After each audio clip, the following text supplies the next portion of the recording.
Right, if people remember, the order, a lot of people have forgotten this detail. The order was, initially you actually became the coach at the end of your time in Gen G, right, before you exited. No, that was Energy.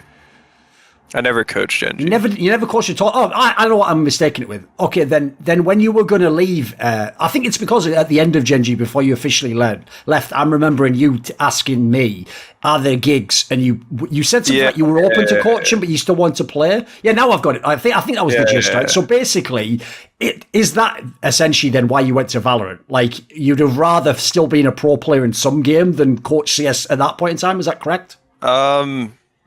That period was sort of like, the problem with me is like, I want to do everything. Like, I would actually love like being a GM of an org, and I would love being a coach, and I would love being a player. So it's like, I can't do all three of them. Sure. So I was just messaging you to sort of like reach out and see like what's out there, because if the right opportunity's there, then I'll take it.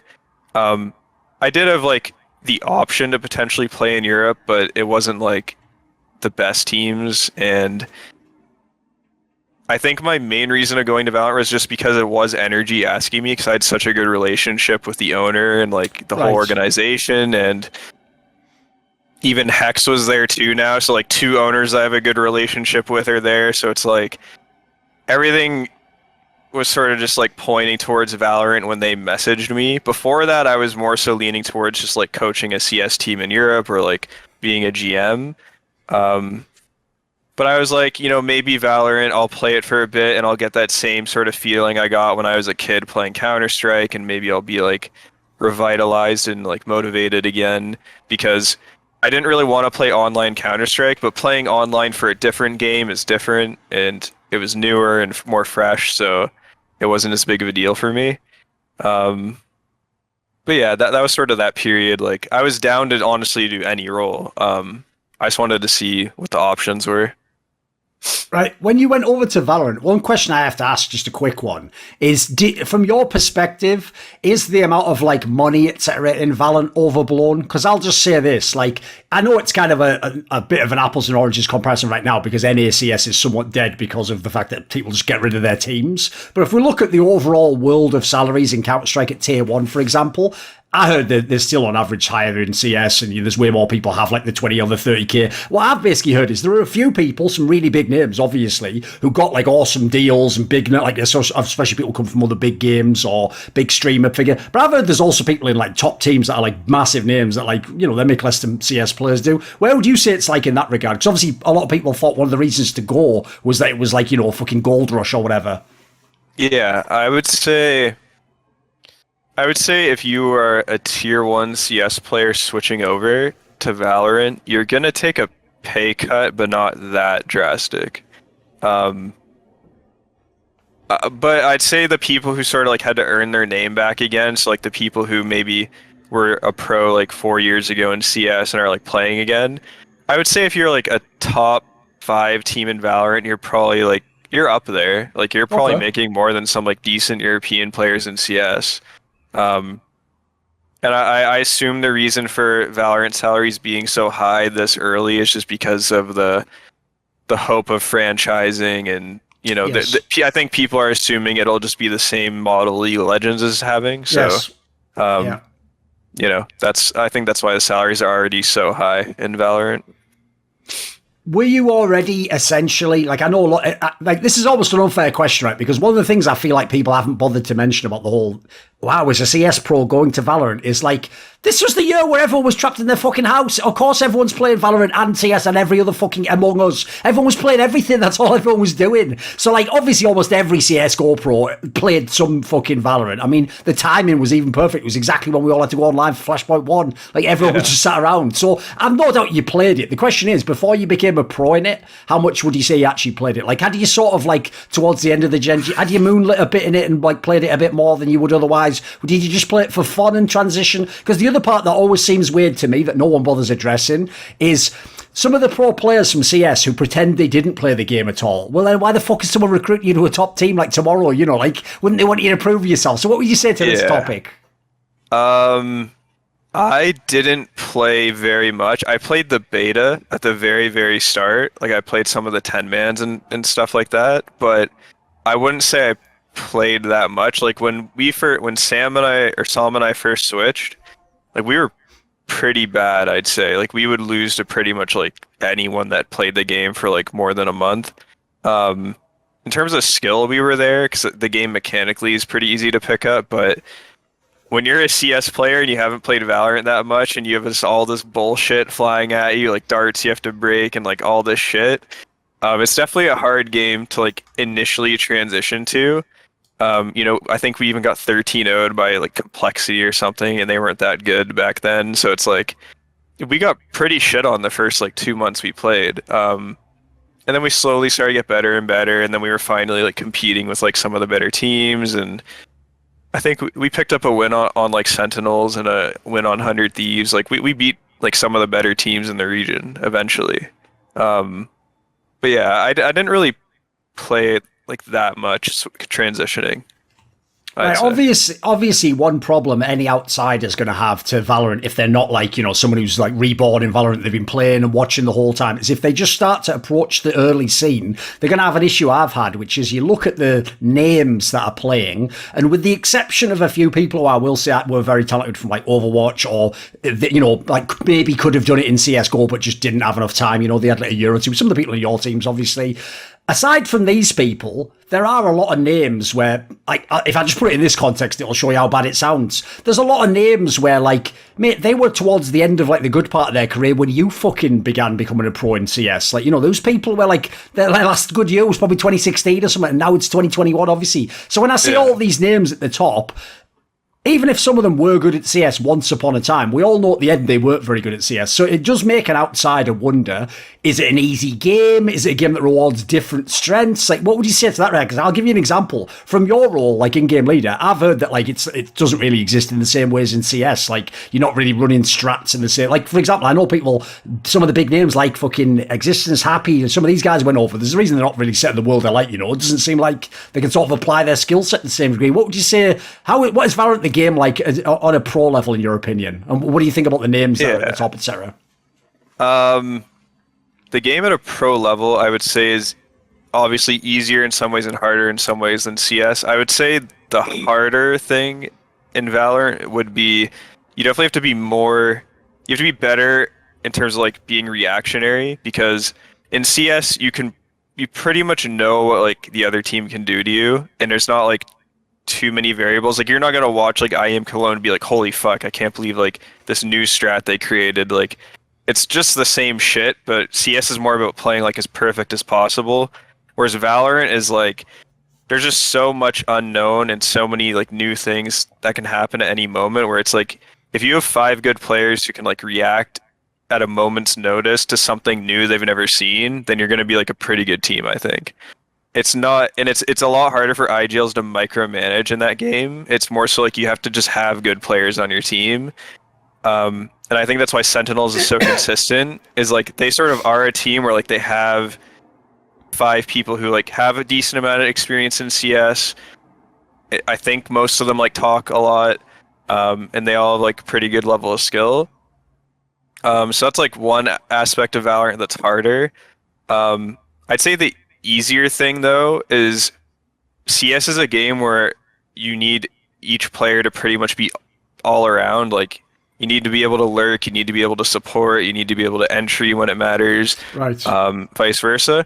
So in Valorant, you don't really need that, because you could play a character like Sova or a Sentinel, and like if you were a big baiter in CS, now you can just be in a role in Valorant where you have to bait. It's like there is no entering for you ever, and if you are entering, it's like it either doesn't make sense for you to, or it's like everyone died and you're just like the last guy alive. So if you're like more one-dimensional in CS and you come to Valorant, there's roles for you that sort of like complement your skill set, and then like there's the roles where like you're entry fragging only, and like you don't really ever have to support anyone ever. You don't have to think about supporting anyone because they have to support you.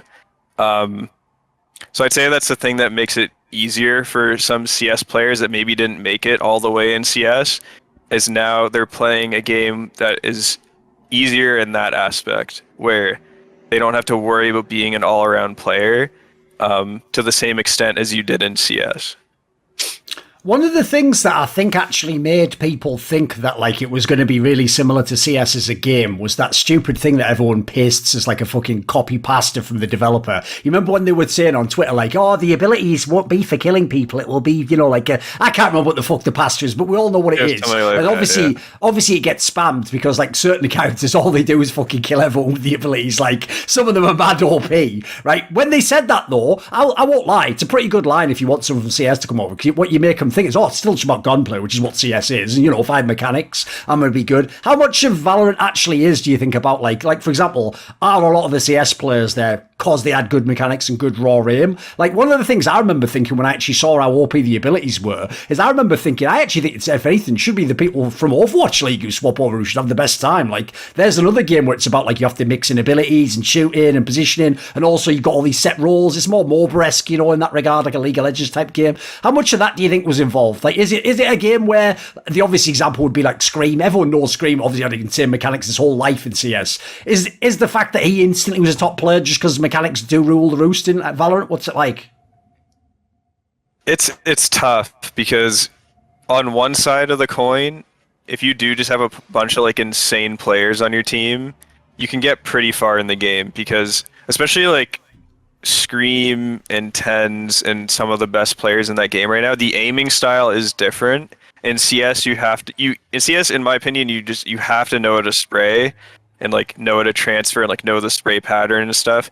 In Valorant, the aiming style is more like one tap, bursty style where like you kind of like want to get headshots. And there isn't, still to my knowledge, there isn't a spray pattern that you can like master in Valorant, which is something I assume they'll add eventually. I think it's kind of ridiculous they haven't added something like that where they can master a spray pattern. But right now it's sort of like, it's almost kind of like early CS before they change the movement and you could like 80 one tap people and it's kind of, yeah, I assume it'll keep changing it slowly because I think Riot does want it to be like 50-50 CS, like 50% CS, 50% like whatever else they're trying to do. But then there's the other side of it where like you have some teams that don't really have like a Tens or a Scream or whatever, and you can be like pretty creative in Valorant and have some like pretty cool stuff. And if a team's never seen it, which a lot of the time they haven't, then you're just going to get absolutely shit on because you just like don't know how to counter in the moment. And that's what I said earlier about like, if you have a team full of people who are good at reacting to new things, then you're going to be really good at the moment in the game because there is a lot that you can do in terms of like being creative and stuff. Wasn't it insane trying to be a fucking leader in a game that doesn't have demos? Like, how do you even do that, mate?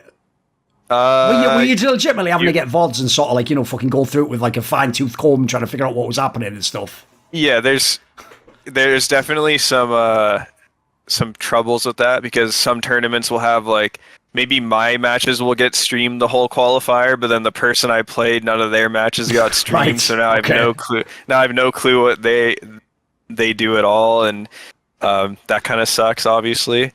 Yeah, you just have to watch Twitch VODs and hope there's like a VOD of their match. And since like the skill ceiling is lower in the game, like you can get upset fairly easily to a team that has some like cool shit. So it is unfortunate like when you play a team like that and maybe they like catch you off guard and like the game's a little closer than it should be, or you just straight up lose and get upset. And you see that if you watch Valorant at all, like there are some like pretty big names and big teams that get upset all the time in that game. And I think if there was like a full demo system, the teams that have the money and the coaches and whatever would do better on a more consistent basis. But it is pretty bare bones right now, for sure. What would you, obviously you did make a statement about this, but for the sake of this interview, how would you concisely explain, like why no more Valorant? Like, why not stick with it? Why not give it another 6 months? And obviously we're getting lands now. Why is now the time to leave Valorant? Couple reasons. I mean, I felt it was unfair to my team and even the org that, you know, I was getting paid a pretty good amount and I wasn't really putting my all into it, and I kind of felt guilty about it. And I don't want to sit here, like I was sort of playing on the hope that the game would just keep getting better and better, but I'm not going to be a guy who sits there for fucking 2 years, like, and then the game's good 2 years down the road, and then, you know, it feels like I'm wasting their money and time, to be honest. It's like they could just pick up maybe like a young IGL or someone that, you know, is fully dedicated and fully in it and do better. Was sort of one of their main reasons. The other reason is like competitively, at the moment at least, I don't enjoy the game. They added like Astra. I don't know how much you know about the game, but like Astra, only a little bit. Astra kind of like ruined the game for me to a certain extent. I think they like nerfed her recently, and she's not played as much now. But do they have the same problem as in League, where like put it this way, cynical people in League of Legends think that basically it's the entire business model that they intentionally release the new champion in League, obviously OP as agent. fuck. Yeah, you release it OP, so people have to try and get it, and obviously, and then the whole game's like, do you have it? Can you play against it? You know, like that's for the first 2 months, and then like as you say, you just start slowly tuning it down so it's a normal hero again, don't you? So is there some of that in Valorant? Yeah, I wouldn't say it's as extreme as League of Legends yet. But that was another reason I quit, was sort of the concern of like Riot can literally just ruin the game with one agent until they nerf them or like whatever. And you know, I don't know, with me not enjoying it that much in terms of the competitive side, and you know, there's the other thing that I didn't really like is, I think we talked about it before we went on, but there's not like any history to it either. It's like, I'm not going to like make LAN and play like Simple or Forest or Zywu and like all these big names and True. whatever. Like there's nothing like that. It's like I'm going to be playing like people I played 5 or 6 years ago, like where I played with them on a team, and that's like the best players I'm going to play against. And it just didn't feel like nearly as rewarding. Even like when we did get like a good win in like we didn't have that many good wins, but even like when we did like get that one win versus Sentinels, or like we beat 100 Thieves once, it's like I didn't feel anything winning those games. It just felt like another online match, like in CS. I don't know. I didn't get like excited, you know, like playing it. I think I would honestly have more fun coaching Valorant because there's so much shit in it in terms of strategy than actually playing the game. Want to see more cool, funny, interesting clips based on topics from my content? Well, subscribe to this channel then, or, you know, be a pleb and don't.